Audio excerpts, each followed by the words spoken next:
So is this recording now? Red light, yes. Okay. So, but this is just the practice piece? Yeah. Right, right. So, so how do you wanna start? You want to do that? Sure, yeah. Yeah, so let's start there. So, Matt, what brings you in here today? Well, have we met before? Yeah, that's actually a good question.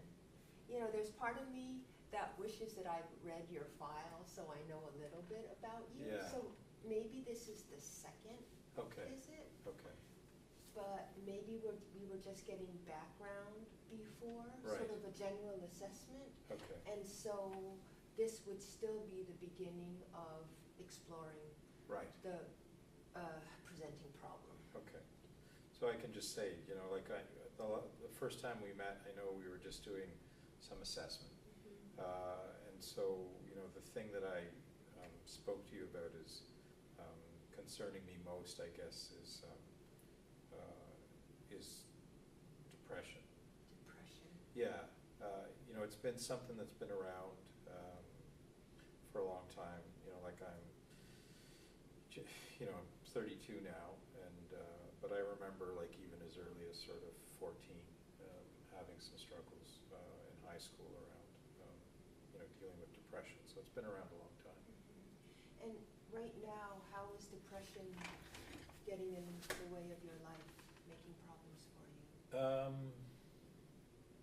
Yeah, it's a good, like, I think part of it is you know, looking after my two guys. I've got them half-time, because they're with their mom half-time and they're with me the other half. You know, and some of it is around, I just find, like, my energy level's really low, and, you know, thinking about the future, and, you know, I had a sense of what my future was going to be, and then, you know, with recent events, that's obviously changed. And so, you know, where I had a sense of what was happening is kind of a blank slate now. I don't really know what to expect, so that's hard. And you know, and part of it is when I get feeling down, one of the ways that I cope is, you know, I smoke pot a bit, and that used to help. I don't know right now, actually, it almost feels sometimes like it's making it worse. So, you know, and I think I'm irritable, which I don't like. That's not usually my, you know, I think it's affecting work, not sleeping great, and just feel sort of generally miserable. One of the first things you talked about was that you feel as though depression is affecting your life with your boys. Can Yeah. you talk about that a little bit more? Yeah, I mean, I have two young guys that, you know, Max is 6, and his younger brother, Arthur's going to be 3 soon. It's an energetic age. Yeah, yeah, and I mean, parenting is a really important piece for me. You know, I really enjoy parenting, or that's like I want to. It's not that I don't, but it's harder to do that right now with, you know, recent separation, and you know, I know that we're moving towards divorce. There's no sort of chance of reconciliation. So, you know, and in some ways, I don't know, it's just a mix of emotions. I'm angry about that, and at the same time, you know, sort of have made some measure of peace with it. But with the guys, I worry that the way that depression is affecting me right now is shortchanging them, and that's really upsetting. So. And what do you think, how is it getting in the way of the way you would like to be? Yeah. Things you're not doing? I think Voice. energy-wise, you know, like, I think before now, I've always had some struggles with depression, but it seems to be more prevalent now. And so, you know, energy level and doing things with them actively, and so that's part of it. I have less energy, you know, and I feel that. Are the boys noticing? Yeah, I think, you know, in the sense that the level of energy or activity, they notice, you know, and I think they're going through some stuff themselves because of the separation. So we're all sort of adjusting. And I think too, I mean, this is a hard part for me, but my tolerance level for frustration and that is compromised a bit. So I think the kids recognize that, you know, I'm more irritable and, you know, I work really hard at trying not to, but, you know, given the circumstances, that's hard to do, so. It sounds like you have it's almost a power struggle, the way depression takes over you and Yeah, makes you act in ways Yeah. that you don't want. right, How- yeah, ways there's you that don't sense of want. sort of a loss of control and, yeah, I mean, it has an impact. I wish it wasn't there. I mean, that's the thing. And, you know, I work hard at living whatever normal is, but it's, yeah, that's hard to do. It sounds like depression is also getting in the way of you thinking about the future. But obviously, you're going through a divorce. You've been through so much change. Yeah, well, and I think it's just that, you know, for years I had this sense of what was gonna, you know, how my life was gonna unfold. And there was some comfort in that. You know, and then to have things go so radically different than, you know, because we've been together now, or we had been together, I don't know, about 8 years, you know, and, but, and I didn't see this coming. And, you know, I'm not sure how you would, but, you know, she joined this roller skating club and I guess, you know, developed a relationship with one of her teammates and so that's who she's living with now. And you know, the guys, yeah, I think if it had been a different time, maybe it would have been, and not that it's not hard on them, but I think, you know, they have a good relationship with their mom. They have a good relationship with me, and, you know, they're back and forth, and they seem to have adjusted to, you know, having, and if they need to see her when they're with me, you know, that we're close enough that they can do that, and vice versa, you know, so that's, you know, I don't think, obviously, this is ever easy for kids.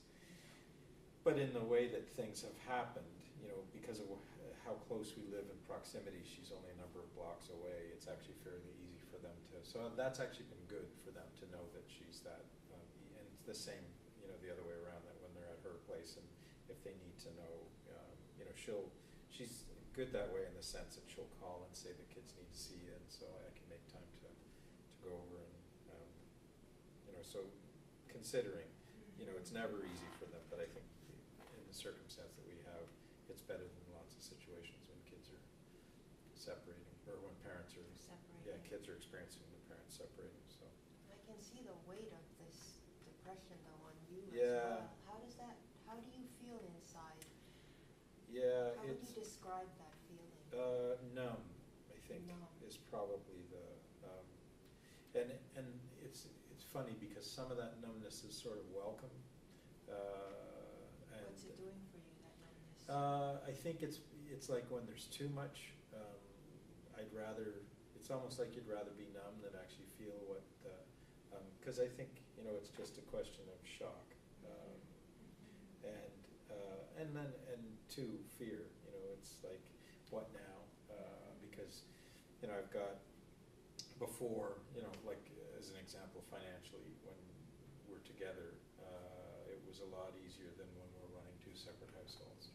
So, you know, that's a bit of a concern. I mean, I've always sort of been frugal and I'm not a very materialistic person, but even with that, you know, it puts a new emphasis. Like before, if one of us or the other one wasn't working, we sort of structured our lives where that wasn't a crisis. I see. Now, you know, if I were to lose and I'm not at risk of losing my job, but you know, those things are sort of unpredictable. So if I lost a job, that would be, yeah, what's at stake would be considerably more concerning than it might have been in the past.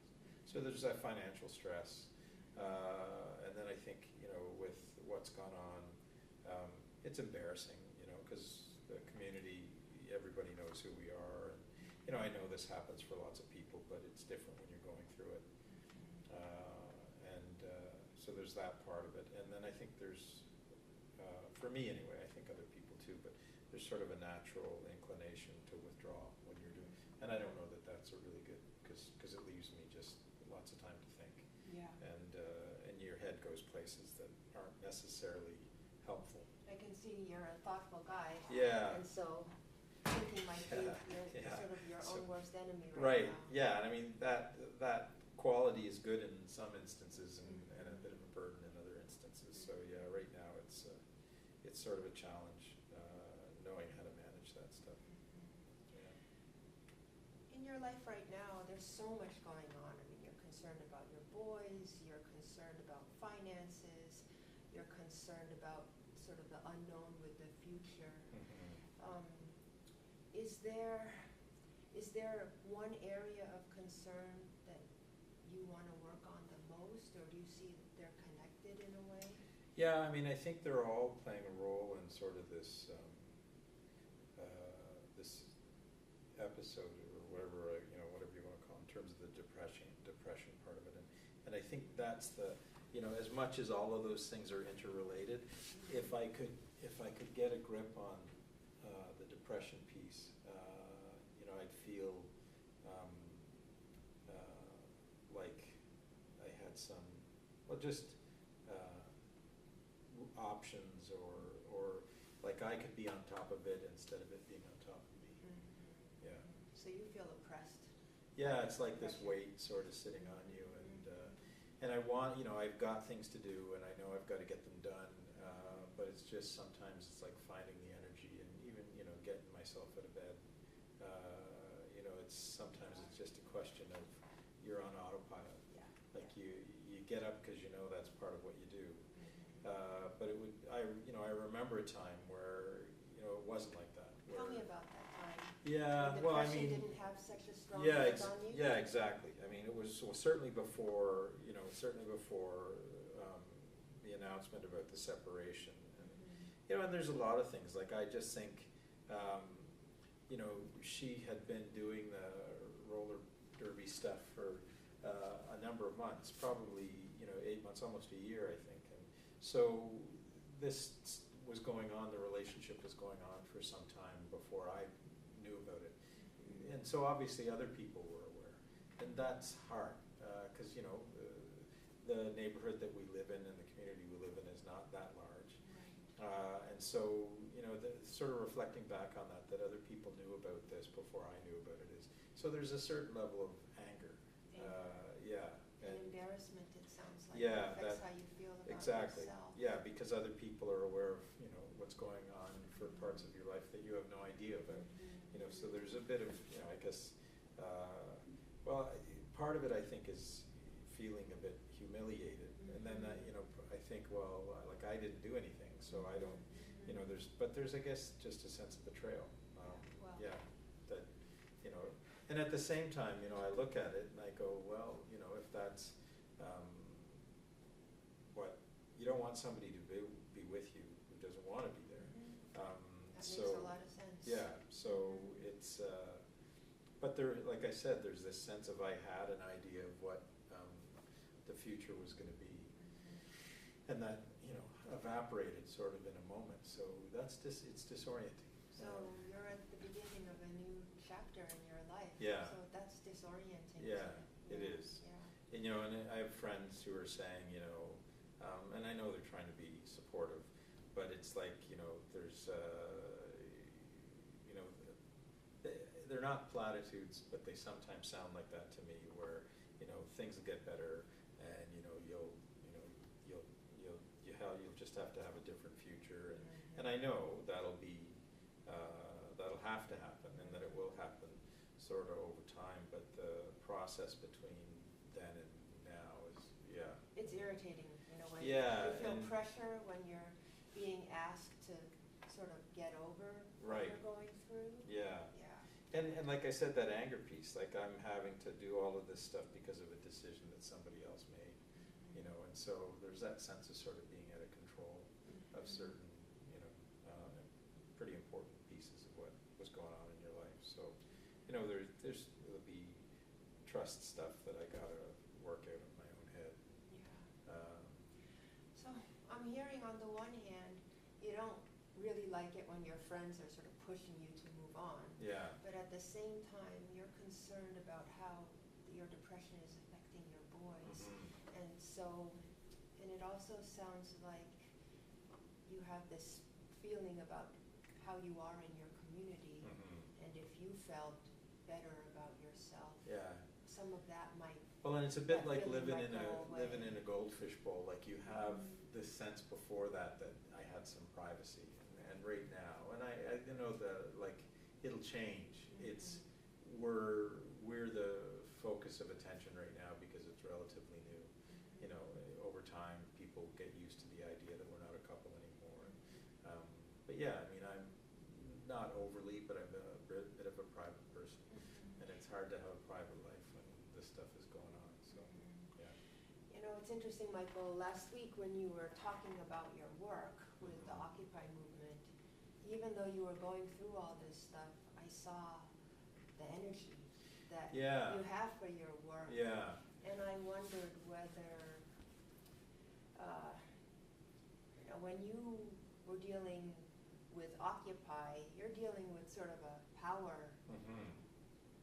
relationship. Yeah. And I'm just wondering, you're feeling oppressed by your depression. Mhm. It seems to have power over you. Yeah, that's interesting. I'm wondering, you know, given all the things that you've said about how it's affecting your life, Mhm. if you had to give a name to this problem, depression, Mhm. what would you call it? Yeah, that's.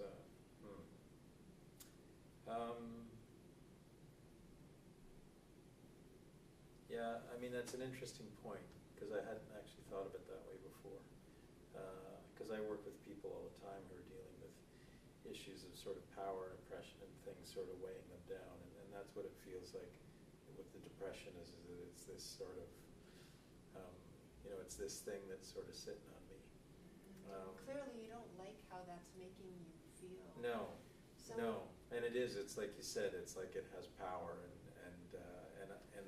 I want to have power over it instead of the other way around. So that's the, yeah. But in terms of what I would call it, what does it look like? Um, Is it gendered? yeah, that's a good question. Yeah, it's like,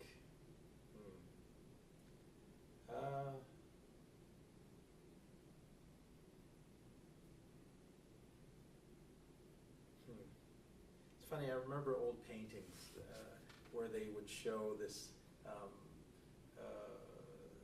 sort of thing sitting on someone's chest. It really had nothing to do with depression, but that's sort of how I see this. It's kind of this sort of hairy thing that sort of sits on your shoulders and keeps you from, sort of sucks the energy out of you. So, yeah, maybe Harry. Harry? Harry's a good name. Harry, all Harry. right. We can call him Harry, yeah. Harry. Yeah, All right, so let's say you have Harry, right.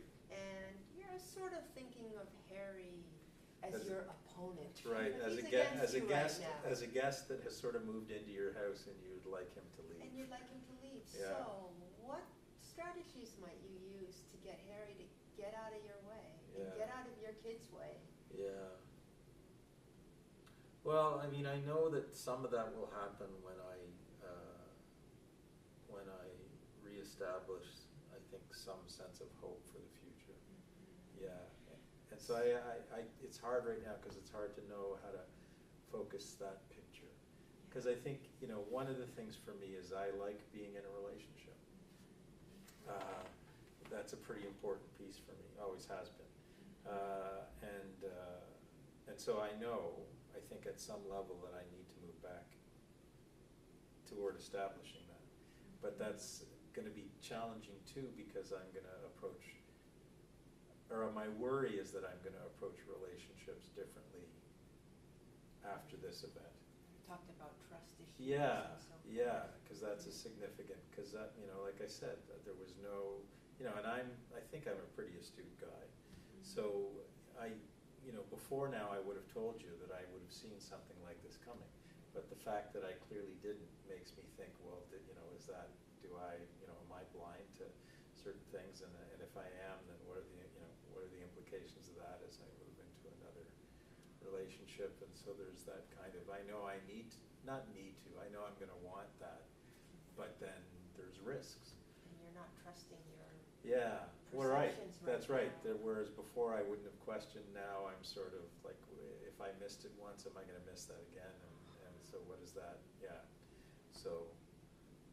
It's a hard place to be. Yeah, figuring that stuff out. So, I mean, I think that's part of it, is that, one of the things that, would move Harry out of the house is, having a good relationship. A good relationship. Yeah, but I just don't know sort of when I'm gonna be ready for that piece, and what's involved sort of between where I am now and where I need to be because I probably wouldn't be good company for anybody So right now. maybe the relationship part, you see it as part of the future, but maybe a little ways Yeah, it's a away. fuzzy picture It's a right now. fuzzy picture. Yeah, Are there yeah. other things, other ways you think you could get Harry out? Yeah, I think, some of it is I think an issue of time, in the sense that it's hard for me to go out right now, because the neighborhood I live in, the city's big, Yeah. but the city has a bunch of smaller neighborhoods, and I've lived in this neighborhood now for, it's going on like 12 years. So, a lot of the people that I know, or I bump into people all the time. And in the first couple weeks after the separation, I'd be out and people would be asking me, stopping me to ask me, how are things? And the reason they were asking was more about curiosity, some of them anyway. It was more about curiosity, and it's like when people drive by accidents. There's this inclination to look for all the wrong reasons. And I think there was people were asking questions for all the wrong reasons. So I needed to stop having to explain to people. So one of the ways that I'm coping with that is I'm just staying home. And that works in the sense that I don't have to bump into people, and but it's not a good habit. Clearly, it sounds like Harry has more control over you in Yeah. situations like Yeah. that than you would like. Right. Yeah. So, if you put on your Occupy strategic hat, Mhm. I know that's your No, it's a professional good- life, yeah. but if you use those skills that you have clearly demonstrated in your Right. professional life, No, it's a what good- might you advise Matt to do about Harry? Well, it's interesting, yeah, I mean, it's a good example, because, I mean, one of the things that we talk to groups about are, how to not let someone in power define the field is sort of the term that we use. Because if you let that happen, then you're dealing with an issue on their terms, right? So in the scenario you just described with Yeah. the neighbors, who has the power? Yeah, that's an interesting. And who does Matt want to have the power? Well, that's the thing, I want to reclaim some things, like I want to reclaim a sense of privacy. But I want to be able to move, in the community in a way where I don't have to explain. Because there are a few people that I'm close to that the reason they're asking me is they're asking for all the right reasons. And there's other people that are asking, and this is a bit of a strong, but it's sort of a morbid curiosity, and I don't want to answer those questions. So, if I could find a way to move in the community and do the things, like go to movies, because that was the thing, the first week, the first thing I did was go to a movie by myself, which I haven't done in ages, but I like going to movies. Oh, so that helped. It did, well, it did Exposure. until I'm standing in line and somebody saw me that knew me, and the first conversation that they started up was to sort of ask me questions about, and it's a mix, some of it's concern, but some of it's also, it's gossip and in the community, and I don't wanna have to face those kind of confrontations, so. So I'm wondering, what might you do if you don't want to have that conversation? Yeah. What might you do? Well, I mean, one of the things is, one of the things that we do with groups is when they're confronting stuff like that is, rather than having to think on their feet, because that's sort of hard, is that they take some time and write some stuff out, and so that they have responses.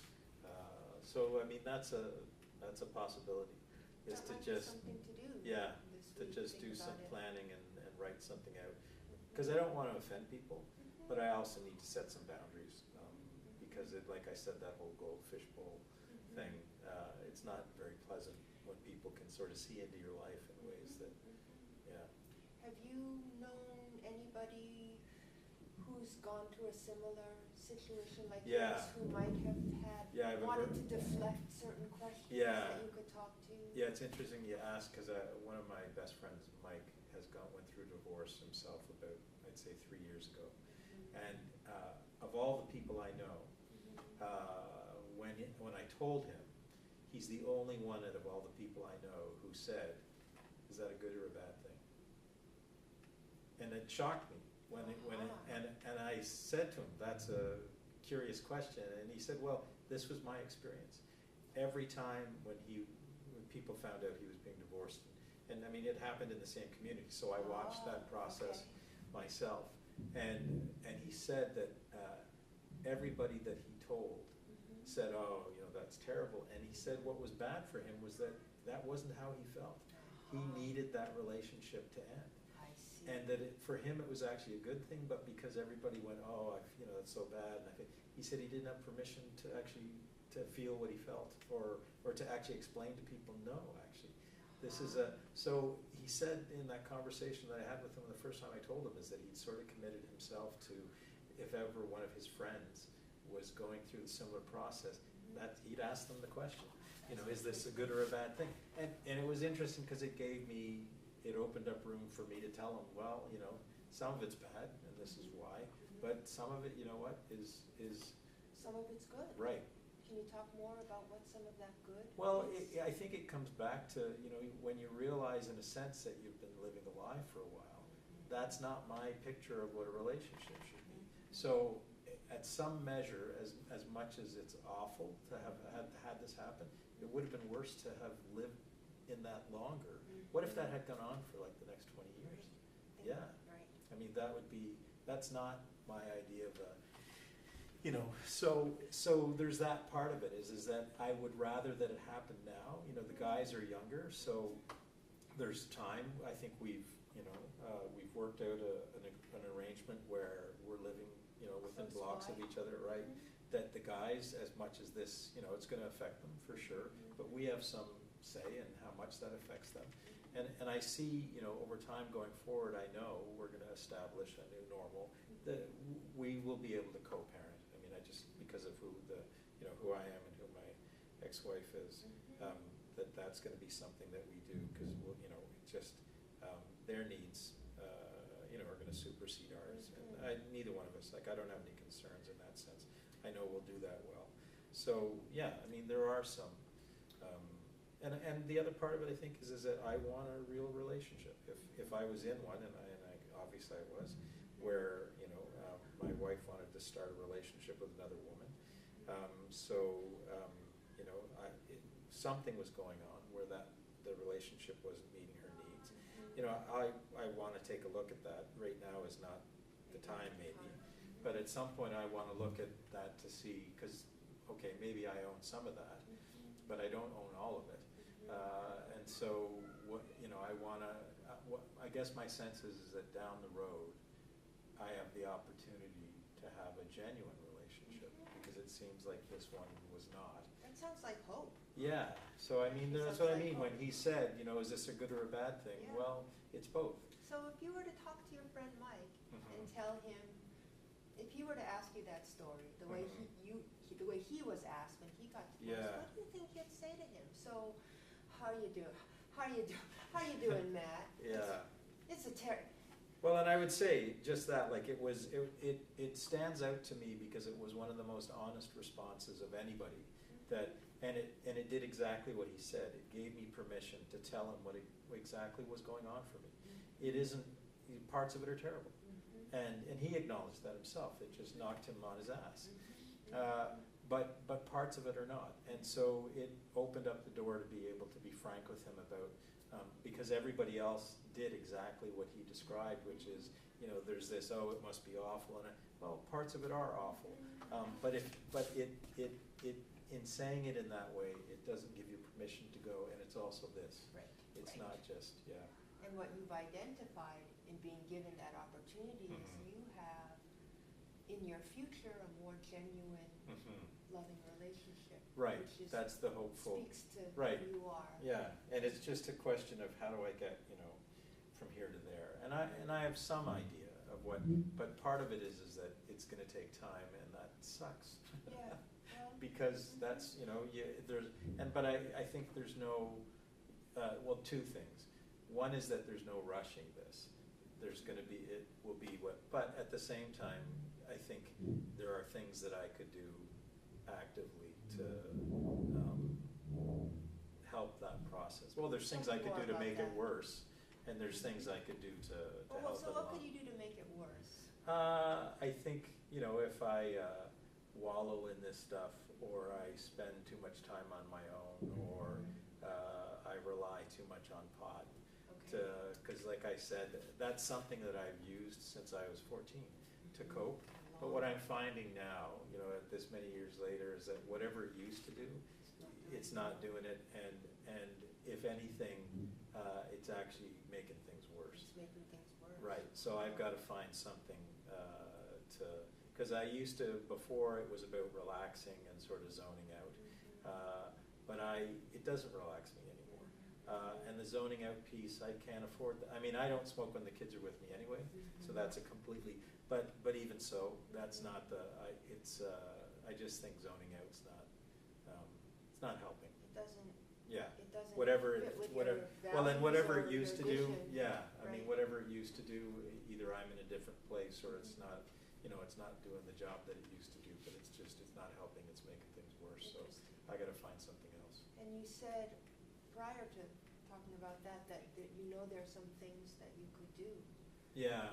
What are some of those things? Well, when I was, in a high school and a little bit after that, one of the things that I used to do was run competitively. And so running has always been I hated it early in high school, but what I found was that it actually does a lot around stress and alleviating sort of the edges off of depression. So I've been talking to some people about, there's a whole community of people in my neighborhood that run. I used to do that.